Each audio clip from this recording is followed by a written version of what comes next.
क्या हाल है दोस्तों। उम्मीद करता हूँ कि आप खैरियत से होंगे। आज का जो मेरा टॉपिक है जिसमें मैं वीडियो बना रहा हूँ वो है डाओ। काफ़ी लोगों को डाओ के बारे में नहीं पता कि बेसिकली ये डाओ है क्या चीज़। तो आज मैं थोड़ी सी जो मेरी वीडियो होगी वो थोड़ी सी लंबी होगी। तो आपसे गुजारिश है कि इसको एंड तक देखें ताकि आपको एक एक चीज़ का पता चल जाए। मैं पूरी कोशिश करूँगा जितनी मेरी नॉलेज है मैं उसके मुताबिक आपको डाओ के मुताबिक बता दूँ, ठीक है। तो बेसिकली डाओ जो है ये डिसेंट्रलाइज्ड है। एक ख़ुद मुख्तार तंजीम के तौर पर ये अपने आप को ऊपर लेके आई है, ठीक है। अब डाओ बेसिकली है क्या चीज़। ये ख़ुद मुख्तार इदारा है। इसका मतलब ये है कि इसका कोई मरकज़ी इख्तियार नहीं है। ये मुकम्मल तौर पर ख़ुद मुख्तार और शफाफ है, ठीक है। यहाँ पर स्मार्ट कॉन्ट्रैक्ट्स और तयशुदा फ़ैसलों पर अमल दरामद होता है। किसी भी मौके पर तजावीज़ वोटिंग होता कि ख़ुद कोर्ट का भी ये ख़ुद कोर्ट जो है ना, ये मैंने उर्दू का लफ्ज़ इसलिए यूज़ किया, बेसिकली इसका मतलब है कोर्ट इटसेल्फ, ठीक है। इसका भी अवामी तौर पर ऑडिट किया जा सकता है। तो ये बड़ी ज़बरदस्त चीज़ है। और अब डाओ क्या है आगे जी। डाओ पहले क्या था, ठीक है।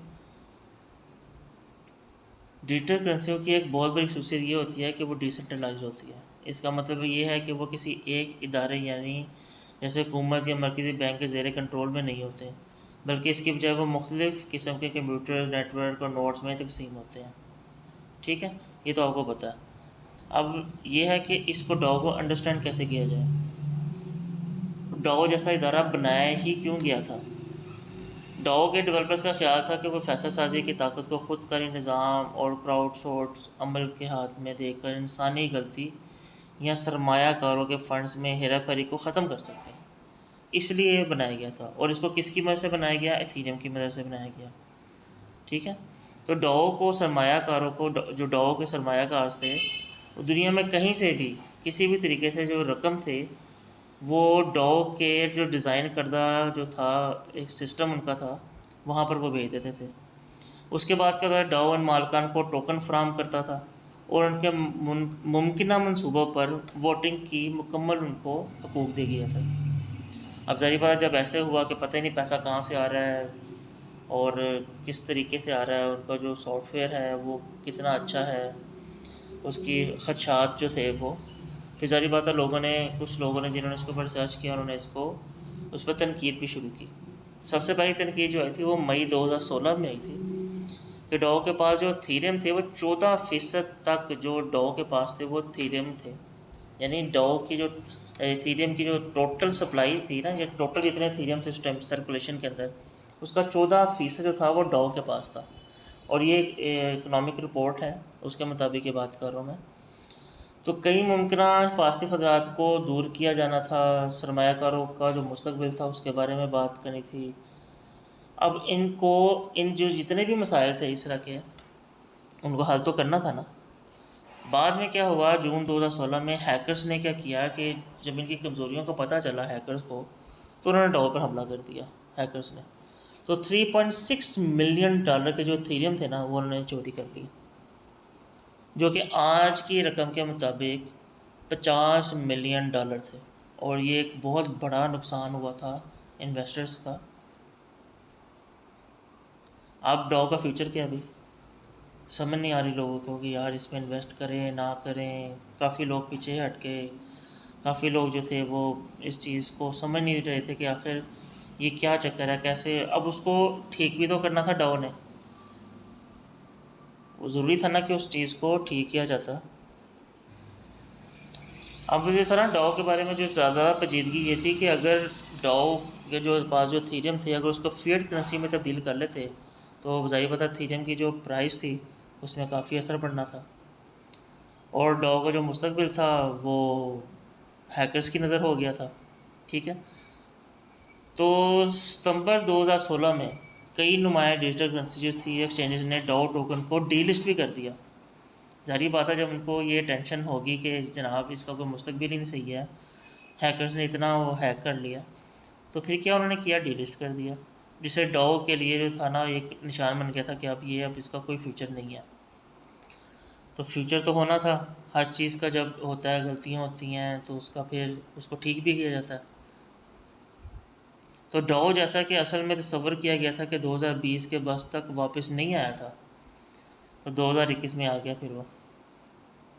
और उसका जो चैम्पियन था वो आपको पता ही है, क्रिप्टो इंडस्ट्री के अंदर एक आइकॉन के तौर पर सामने आया था, मेकर डाओ, ठीक है, जिसका जो स्टेबल कॉइन था DAI के नाम से था, जो उसने उसके हवाले कर दिया था डाई के, जो डाई का खालिक था ना उसके हवाले कर दिया था, जो कि एंड ऑफ द ईयर उसको उन्होंने इसके हवाले कर दिया। अब कानूनी हैसियत क्या थी इसकी, इसका ढांचा कैसा था, मज़ीद खदशात थे, कुछ सिक्योरिटी मसाइल थे। जो तजियाकार थे और सरमायाकार थे उनका ख्याल था कि इस किस्म की तंजीम बिला आखिर नुमायाँ हो जाएगी, यानी वो जो मेकर डाओ के बारे में वो लोग काफ़ी पॉजिटिव थे कि इसको मुनज़्ज़म कारोबार की जगह ये ले लेगा, उनको ये कंफर्म हो चुका हुआ था। अब कुछ लोग ये समझ रहे थे कि यार कहीं बिटकॉइन तो नहीं डाओ, क्योंकि जो उस टाइम बिटकॉइन जो था वो 70 to 80% जो था वो मार्केट शेयर था उसका, बिटकॉइन का। लेकिन काफ़ी लोग इथेरियम पे भी आ चुके हुए थे। लेकिन ये मैं बता दूं कि बिटकॉइन जो था वो डाओ नहीं है। जितने भी प्रोजेक्ट्स अभी तक आए हैं या उस टाइम जो स्टार्ट हुए थे वो सब के सब इथेरियम की चेन के ऊपर हैं, ठीक है।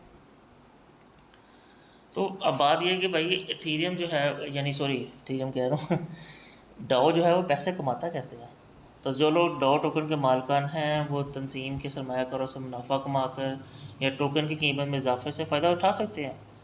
डाओ को इब्तदाई तौर पर एक इनकलाबी मनसूबे के तौर पर देखा गया था, और फिर क्या किया, डाओ ने ईथर में 150 मिलियन डॉलर इकट्ठा किया, जो कि इस वक्त की सबसे बड़ी फंडिंग थी, and this is very good.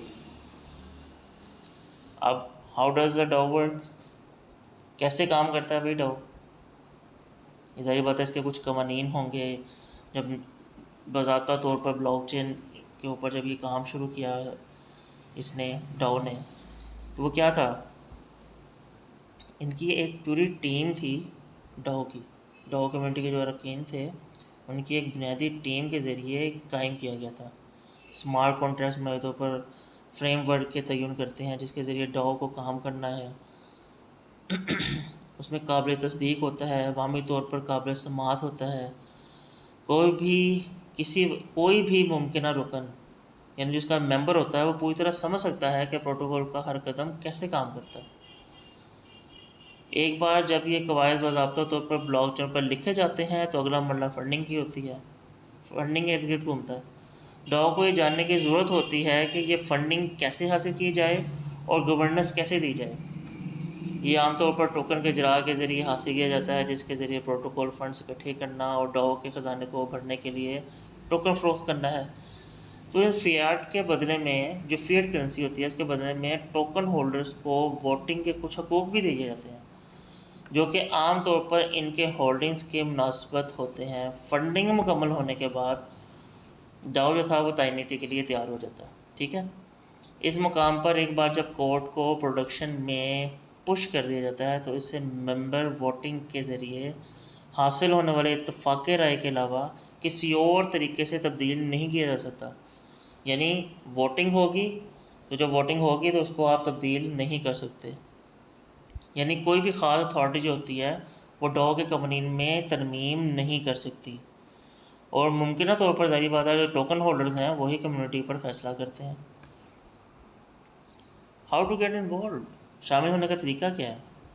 एक बार जब आपको दिलचस्पी का कोई प्रोजेक्ट मिल जाता है, आपको दिलचस्पी होती है कि यार ये प्रोजेक्ट अच्छा है, डाओ के और बड़े प्रोजेक्ट्स हैं, तो इसमें बराह रास्त शामिल होने के डिफरेंट तरीक़ेकार होते हैं। हर डाओ का प्रोजेक्ट एक तरह का नहीं होता, इस चीज़ को आपको समझने की ज़रूरत है। डाओ जो है वो एक ही मकसद के साथ काम नहीं करता, उसका हर तरीका डिफरेंट होता है।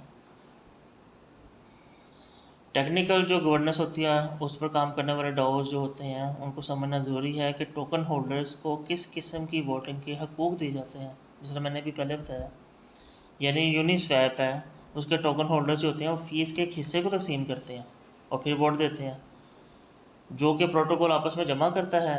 और दूसरा प्रोटोकॉल जैसे कि कंपाउंड है, इसमें टोकन होल्डर्स उन प्रोटोकॉल फ़ीस को बग फिक्स और सिस्टम अपग्रेड के लिए तस्लीम करने पर वोट दे सकते हैं। यानी हर जो प्रोजेक्ट आता है वो डिफरेंट होता है, एक ही तरह का उनका सिस्टम नहीं होता। इस चीज़ को समझने की ज़रूरी है।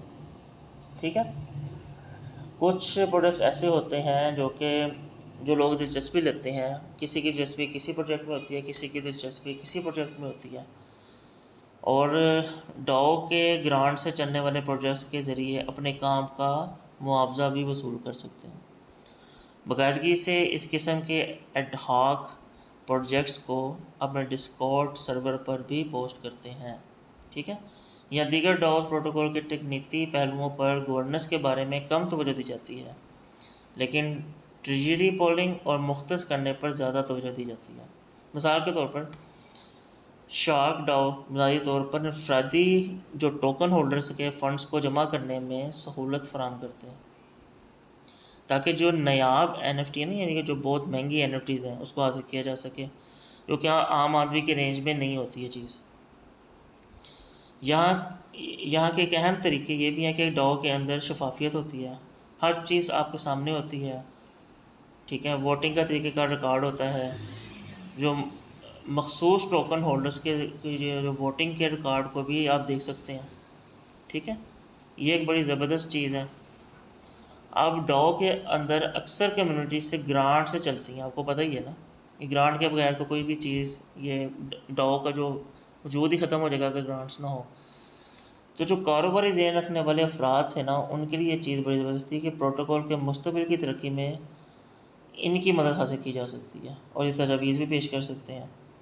ठीक है, उसमें डाओ के जो शिरकत का जो लेवल होता है वो मुख्तलिफ होता है। आप गवर्नेंस टोकन में जो तबादले के लिए और स्नैपशॉट वोटों पर तवज्जो देने के इंतखाब जो कर सकते हैं। आप डाओ के डिस्कॉर्ड में शामिल हो सकते हैं और हकीकी प्रोजेक्ट्स पर काम कर सकते हैं। यहाँ आपको आपके ताउन का मुआवजा भी दिया जाता है। तो ये बेसिकली चीज़ थी जो कि मैंने कहा आपको थोड़ा सा बता दूं कि डाओ बेसिकली क्या काम करता है और ये किन चेन के ऊपर काम कर रहा है। ठीक है, तो अगर कोई चीज़ आपने पूछनी हो तो आप कमेंट्स बॉक्स में नीचे पूछ सकते हैं। तब तक के लिए इजाज़त दें। अल्लाह हाफिज़।